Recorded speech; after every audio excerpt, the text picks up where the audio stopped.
حضرت انسبہ بن ازہر رحمہ اللہ علیہ کہتے ہیں کہ بعض لوگوں کا دستور تھا کہ جب ان میں سے کسی کی شادی ہوتی تو وہ چند دن چھپا رہتا اور فجر کی نماز کے لیے باہر نہ آتا۔ تو حضور علیہ الصلوۃ والسلام کے صحبت یافتہ صحابی حضرت حارث بن حسان رضی اللہ عنہ کی شادی ہوئی تو وہ فجر کی نماز کے لیے گھر سے باہر آئے۔ تو کسی نے ان سے کہا کہ آج رات ہی تو آپ کی رخصتی ہوئی ہے اور آپ باجماعت نماز گھر کے لیے گھر سے آ گئے۔ انہوں نے فرمایا اللہ کی قسم جو عورت مجھے صبح کی نماز باجماعت پڑھنے سے روکے وہ بری عورت ہے۔ حضرت انبسا بن ازہری رحمہ اللہ علیہ کہتے ہیں بعض لوگوں کا دستور تھا جب ان میں شادی ہوتی تو وہ چند دن تک چھپا رہتا اور فجر کی نماز کے لیے باہر نہ آتا۔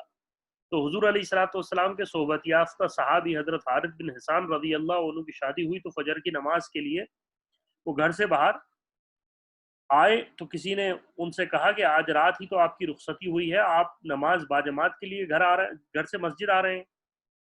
انہوں نے فرمایا اللہ کی قسم جو عورت مجھے صبح کی جماعت کی نماز کے ساتھ پڑھنے سے روکے تو وہ بری عورت ہے۔ طبرانی۔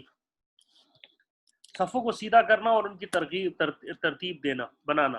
حضرت برا بن عازب رضی اللہ عنہ فرماتے ہیں حضور علیہ الصلوۃ والسلام سب کے کنارے تک تشریف لے جاتے اور لوگوں کے سینے اور کندھوں کو سیدھا کراتے اور فرماتے صفیں ٹیڑھی نہ بناؤ ورنہ تمہارے دل ٹیڑھے ہو جائیں گے۔ اللہ تعالیٰ پہلی صف والوں پر رحمت بھیجتے ہیں اور ان کے لیے فرشتے دعائے رحمت کرتے ہیں۔ ابن خزیمہ۔ حضرت برا رضی اللہ عنہ فرماتے ہیں حضور علیہ الصلوۃ والسلام صف کے ایک کنارے سے دوسرے کنارے تک تشریف لے جاتے اور ہاتھ لگا کر ہمارے سینوں اور کندھوں کو سیدھا کرتے اور فرماتے صفیں ٹیڑھی نہ بناؤ۔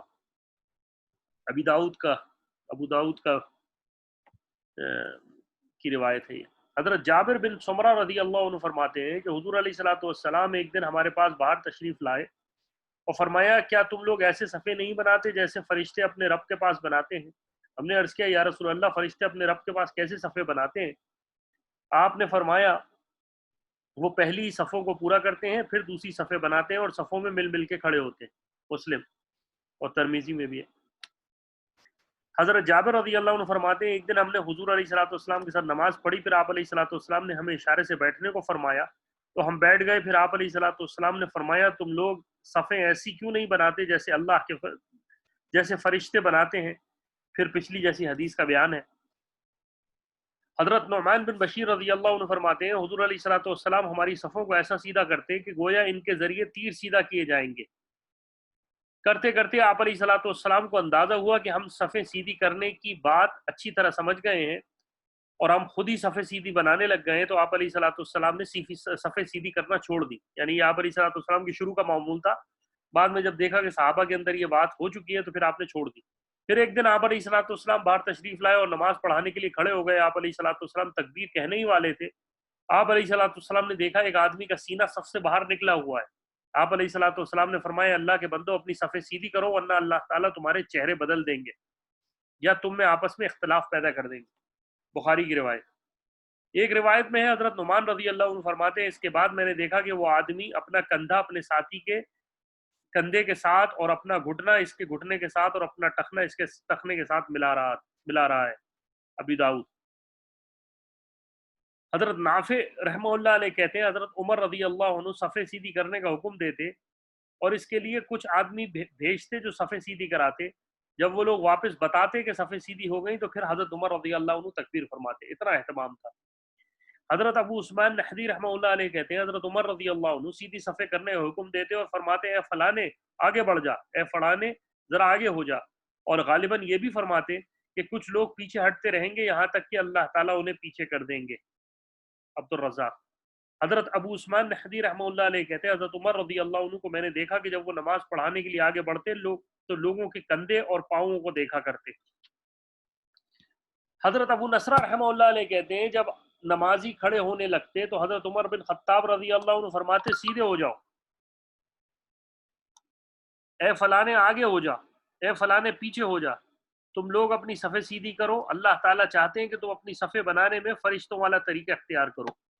پھر آیت تلاوت فرماتے اعوذ باللہ من الشیطان الرجیم انا نحن صافون وانا نحن مسبحون اور اللہ کے حضور حکم سننے کے وقت یا عبادت کے وقت ہم صف بستہ کھڑے ہوتے ہیں اور ہم اللہ کی پاکی بیان کرنے میں لگے رہتے ہیں۔ سورہ صافات۔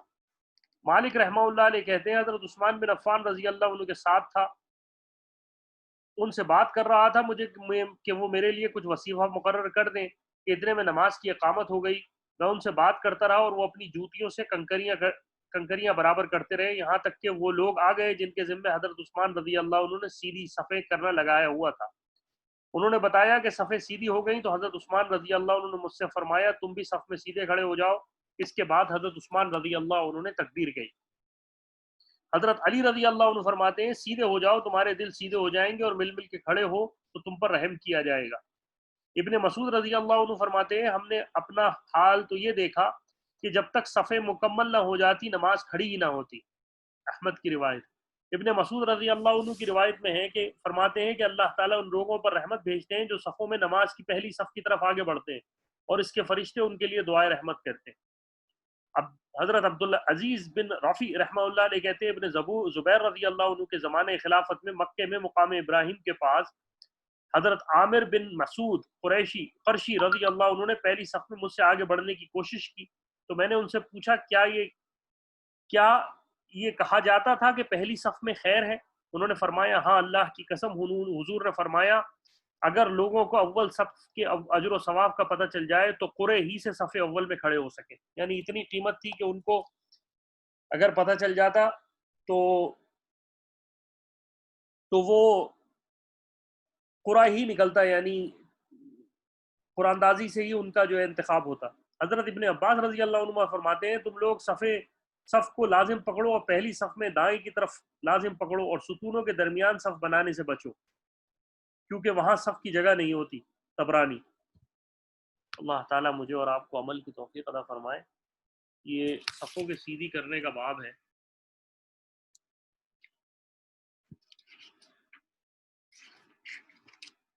حضور علیہ الصلوۃ والسلام کا شکر کے بارے میں بیان، پیج نمبر 658 پر حضرت نعمان بن بشیر رضی اللہ عنہ فرماتے ہیں حضور نے اس ممبر کی لکڑیوں پر ارشاد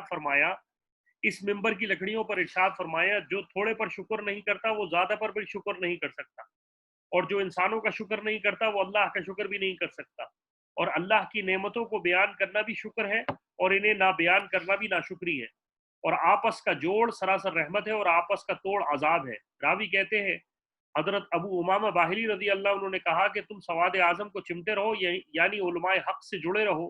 ایک آدمی نے پوچھا سواد اعظم کیا ہوتا ہے؟ اس پر ابو امامہ رضی اللہ عنہ نے پکار کر سورہ نور کی آیت پڑھی فَإِن تَوَلَّوْا فَإِنَّمَا عَلَيْهِ مَا حُمِلَ وَعَلَيْكُمْ مَا حُمِلْتُمْ، اور اگر تم لوگ اطاعت سے روگردانی کرو گے تو سمجھ رکھو کہ رسول کے ذمے وہی تبلیغ ہے جس کا ان پر بار رکھا گیا ہے، اور تمہارے ذمے وہ ہے جس کا تم پر بار رکھا گیا، اور اگر تم نے ان کی اطاعت کر لی تو پھر راہ پر چلو گے۔ یعنی نہ ماننے سے منافقوں کا اپنا ہی نقصان ہوگا، رسول اللہ صلی اللہ علیہ وسلم کا نہیں، کیونکہ ہم نے ان کے ذمے جو کام لگایا ہے وہ پورا انہوں نے پورا کر دیا، اس لیے یہ تو کامیاب ہو گئے، منافق مانے نہ مانے۔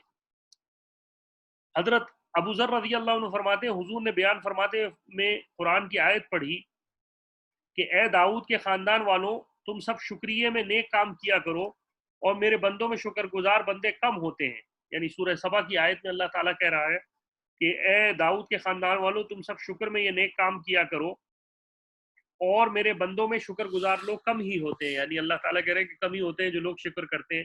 پھر آپ علیہ الصلوۃ والسلام نے فرمایا جسے 3 خوبیاں مل گئیں اسے اتنا مل گیا جتنا داؤد علیہ الصلوۃ والسلام کو ملا تھا، لوگوں کے سامنے بھی اور چھپ کر بھی ہر حال میں اللہ سے ڈرنا، خوشی اور غصے دونوں حالتوں میں انصاف سے کام لینا، اور فقر اور غنا دونوں حالتوں میں میانہ روی اختیار کرنا۔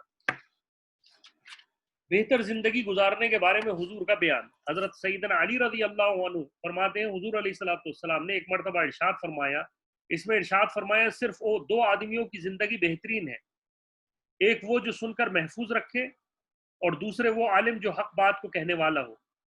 اے لوگوں آج کل تم لوگ کفار سے صلح کے زمانے میں ہو اور تم بہت تیزی سے آگے کو جا رہے ہو، اور تم نے دیکھ لیا کہ دن رات گزرنے سے ہر نئی چیز پرانی ہو رہی ہے اور ہر دور والی چیز نزدیک آ رہی ہے، اور ہر چیز کے وعدے کا وقت آ رہا ہے،